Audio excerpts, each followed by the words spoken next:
ஒரே நாள 2 நாட்டையும் உலுக்கிய, இலங்கையையும் கனடாவையும் உலுக்கிய ஒரு கொடூரமான கொலைச் சம்பவம் பத்தி தான் பேசப் போறோம். கனடா ஒட்டாவா நகரில இலங்கையைச் சேர்ந்த ஒரு குடும்பம் தங்கி வந்தது. அந்த குடும்பத்தில பாவம் பார்த்து தங்க வைக்கப்பட்ட ஒரு 19 வயது இளைஞன், அங்கிருந்த 6 பேரையும் கொடூரமாக கத்தியால குத்தி கொலை செய்றார். அது சம்பந்தமாகத்தான் இன்றைக்கு நாங்க பார்க்க போறோம். நம்ம சேனல சப்ஸ்கிரைப் பண்ணாதவங்க இப்பவே சப்ஸ்கிரைப் பண்ணிடுங்க.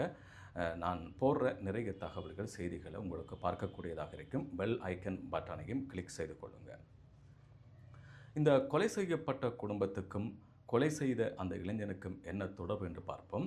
2021ஆம் ஆண்டு கம்பளை பகுதியிலிருந்து தனுஷ்க விக்ரமசிங்க என்ற இந்த குடும்பத் தலைவன் கனடாவுக்கு வேலை தேடி போறார். எப்படி போறாருன்னா, ஒரு சர்வதேச மாணவர் விசா, இன்டர்நேஷனல் ஸ்டூடண்ட் விசா மூலமாகத்தான் கனடாவுக்கு போறார். அங்க போய் இவர் வேலை செய்றார். ஒரு கிளீனிங் துப்புரவு செய்ற ஒரு கம்பெனில தான் இவருக்கு வேலை கிடைக்குது. இப்படியே வேலை செஞ்சுட்டு போகக்குள்ள 2023ஆம் ஆண்டு தன்னுடைய குடும்பத்த அங்க எடுக்கணும் அப்படின்னு நினைச்சு மனைவியையும் 3 பிள்ளைகளையும் அங்க எடுக்கிறார். எடுத்து அங்க ஒரு வாடகைக்கு ஒரு வீட்ட எடுத்து ஒட்டாவா நகர்ல தங்க வைக்கிறார். இப்படியோ அழகான முறையில மகிழ்ச்சியாக குடும்பம் போயிட்டு இருக்கக்குள்ள, அந்த கம்பெனிக்கு இலங்கையைச் சேர்ந்த 19 வயது இளைஞன் ஃபெப்ரியோ டி சொய்ஷா என்ற மாணவன் அந்த கம்பெனிக்கு பார்ட் டைம் வேலை செய்றதுக்கு வாரார். இந்த டி சொய்ஷா என்ற அந்த இளைஞனும் இன்டர்நேஷனல் ஸ்டூடண்ட் விசா மூலமாக கனடாக்கு போனது. படிக்கிற பார்ட் டைம் ஜாப் செய்ற அந்த அடிப்படையிலாம் போயிட்டு இருக்கிறாரு. இப்ப ஏற்கனவே இந்த கிளீனிங் கம்பெனில தனுஷ்க வேலை செஞ்சுட்டு வாரார். பார்ட் டைமா ஜாயின் ஆகுறார் டி சொய்ஷா. 2 பேருக்கு இடையில தொடர்பு ஏற்படுகிறது. இலங்கை என்ற ரீதியில 2 பேரும் நெருக்கமாக பழகுறாங்க. டி சொய்ஷா தன்னுடைய நிலைமையை சொல்றார். ரொம்ப கஷ்டம்.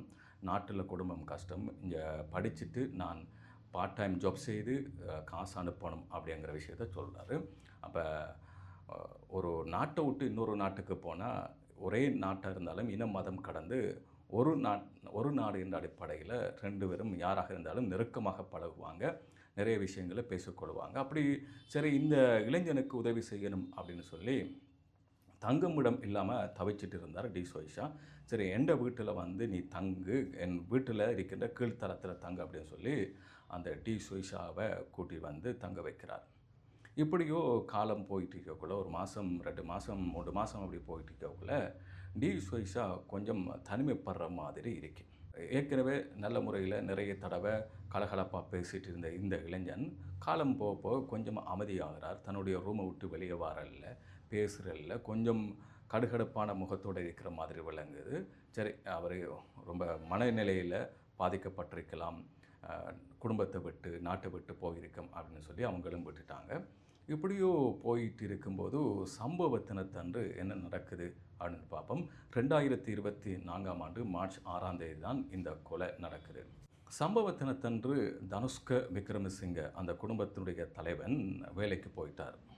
அப்ப வீட்டில யார் யாரெல்லாம் தங்குறாங்கன்னா, தர்ஷினி தங்குறாங்க. அவரது மனைவி, அங்கு இருக்கின்ற அவருடைய 4 குழந்தைகளும். அந்த குழந்தைகளுடைய வயது எப்படி இருந்துச்சுன்னா, கடைசி குழந்தையோட வயசு 2 மாசம். 2 மாசத்திலிருந்து 7 வயதுக்குட்பட்ட குழந்தைகள் தான் 4 குழந்தைகளும். 3 குழந்தைகள் தனுஷ்கைக்கும் தர்ஷினிக்கும் இலங்கையில கிடைத்தது. அந்த 2 மாசம் கிடைச்ச குழந்தை கனடாவுல தான் கிடைச்சது. அப்ப சம்பவ தினத்தன்று அவர் வேலைக்கு போயிட்டாரு. வீட்டில தங்குறாங்க இவங்க. அப்ப அந்த வீட்டுக்கு ஒருத்தர் வாரார். காமினி என்கின்ற ஒருத்தர் வாரார். இவர் யார் என்று சொன்னா, அந்த குடும்பத்தினுடைய ஒரு ஃபேமிலி ஃப்ரெண்ட். இவங்கள பார்க்குறதுக்கு அன்றைக்கு சம்பவ தினத்தன்று காலையில வாரார்.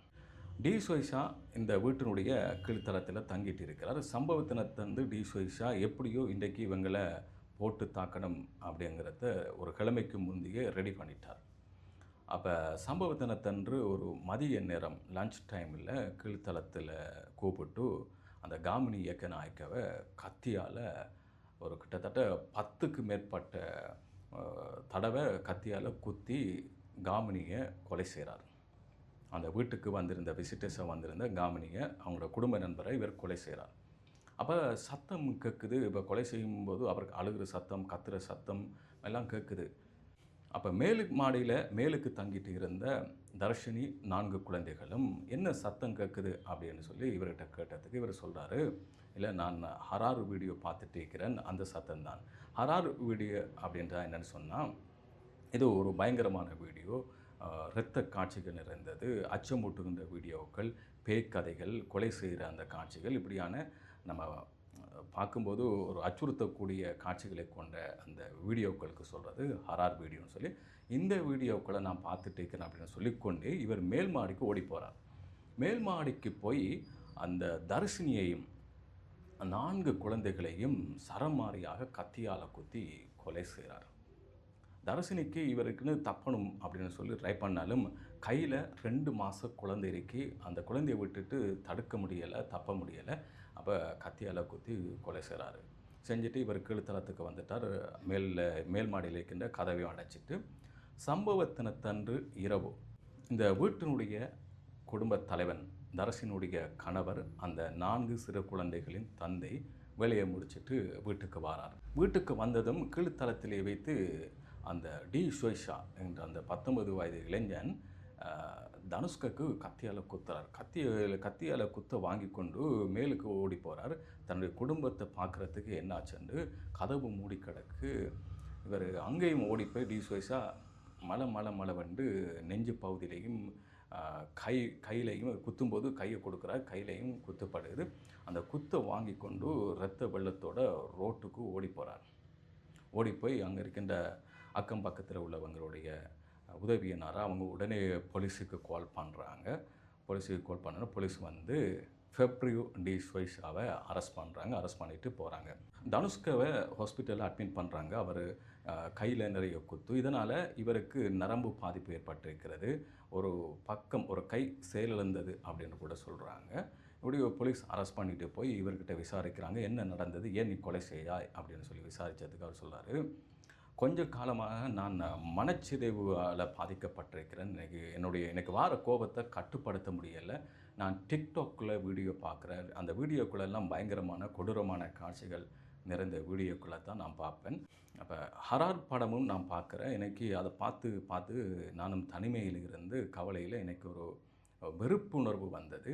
இவங்களும் என்னை வீட்டில் நல்லா கவனிக்கிறல, தனிமைப்படுத்தி வச்சுருந்தாங்க. எனக்கு சுதந்திரம் தர இல்லை. அதனால் இவங்கள் மீதும் எனக்கு கோபம் வந்தது. இதனால் இவங்களை எப்படியோ போட்டு தள்ளணும் அப்படின்னு நினச்சி நான் கொலை செஞ்சிட்டேன் அப்படின்ட்டு இவர் வாக்குமூலம் போலீஸுக்கிட்ட சொல்லியிருந்தார்.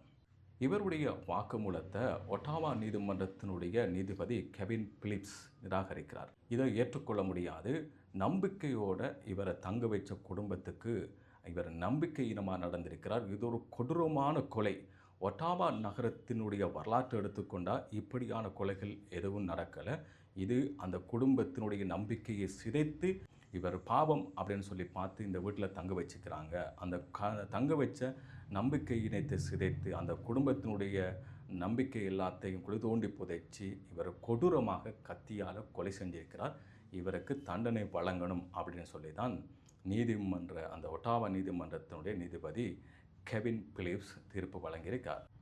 கொலை செய்த அந்த 19 வயது இளைஞன் ஃபெப்ரியோ டி ஷோய்ஷாவினுடைய வாக்குமூலம் எல்லாத்தையும் தாண்டி அந்த நீதிபதி ஒரு சரியான தீர்ப்பை வழங்கியிருக்கிறார். இப்போ 25 ஆண்டு காலமாக பிணை எடுக்க முடியாத ஒரு ஆயுள் கால சிறை தண்டனையில் ஒட்டாவா மத்திய சிறைச்சாலையில், கனடாவுடைய மத்திய சிறைச்சாலையில் அடைக்கப்பட்டிருக்கிறார். யோசித்து பாருங்கள், எவ்வளவு கனவுகளோட இலங்கையிலிருந்து தர்ஷினி தம்பதிகளின் இந்த குடும்பம் ஐரோப்பிய நாட்டுக்கு பயணம் போயிருக்கும். கனடாவில் எப்படியோ வாழ்ந்து என்ன வேலை செஞ்சாவது, துப்புரவு செஞ்சாவது, கூலி வேலை செஞ்சாவது, எப்படியாவது தொழில் செய்து 4 பணம் சம்பாதிச்சு நாங்களும் நல்லா இருக்கணும், நாட்டில் ஊரில் இருக்கிற அப்பா அம்மா கூட பிறந்தவங்க குடும்பங்கள்லாம் நல்லா இருக்கணும் அப்படிங்கிற மிகப்பெரிய கனவுகளோட போயிருப்பாங்க. இப்படித்தான் நிறைய பேர், ஒவ்வொரு இளைஞனும் யுவதியும் நாட்டை விட்டு ஐரோப்பிய நாட்டுக்கு போகிறாங்க. அப்படி மிகப்பெரிய கனவுகளோடு போன இந்த குடும்பத்தினுடைய கனவு ஒரு சில வருடங்களுக்குள்ளே சிதைந்து போகுது. யாரோ ஒருத்தர், முன்பின் அறிமுகம் இல்லாத ஒருத்தர், தனது குடும்பத்துக்கு தெரியாத, குடும்பத்தோடு பழகாத ஒருத்தர் ஒரு வேலைத்தளத்தில் சந்திக்கிறோம். வேலைத்தளத்தில் சந்தித்ததுக்கு அப்புறமாக பழகி பாவம் பார்த்து நாங்கள் வீட்டுக்கு கொண்டு வந்து தங்க வைக்கிறோம்.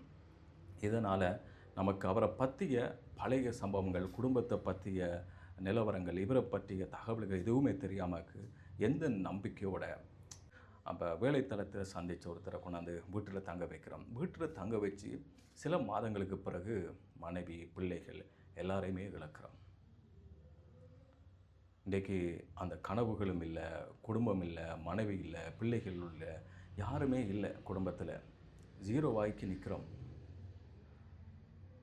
முன்பின் அறிமுகம் இல்லாதவங்களை அந்த இடத்துல பேசி கதைச்சி என்னாவது வாங்கி கொடுக்கணுமெண்டா வாங்கிட்டு, ஏதாவது பண உதவி செய்யணுமெண்டா உதவி செஞ்சுட்டு வந்துடணும்.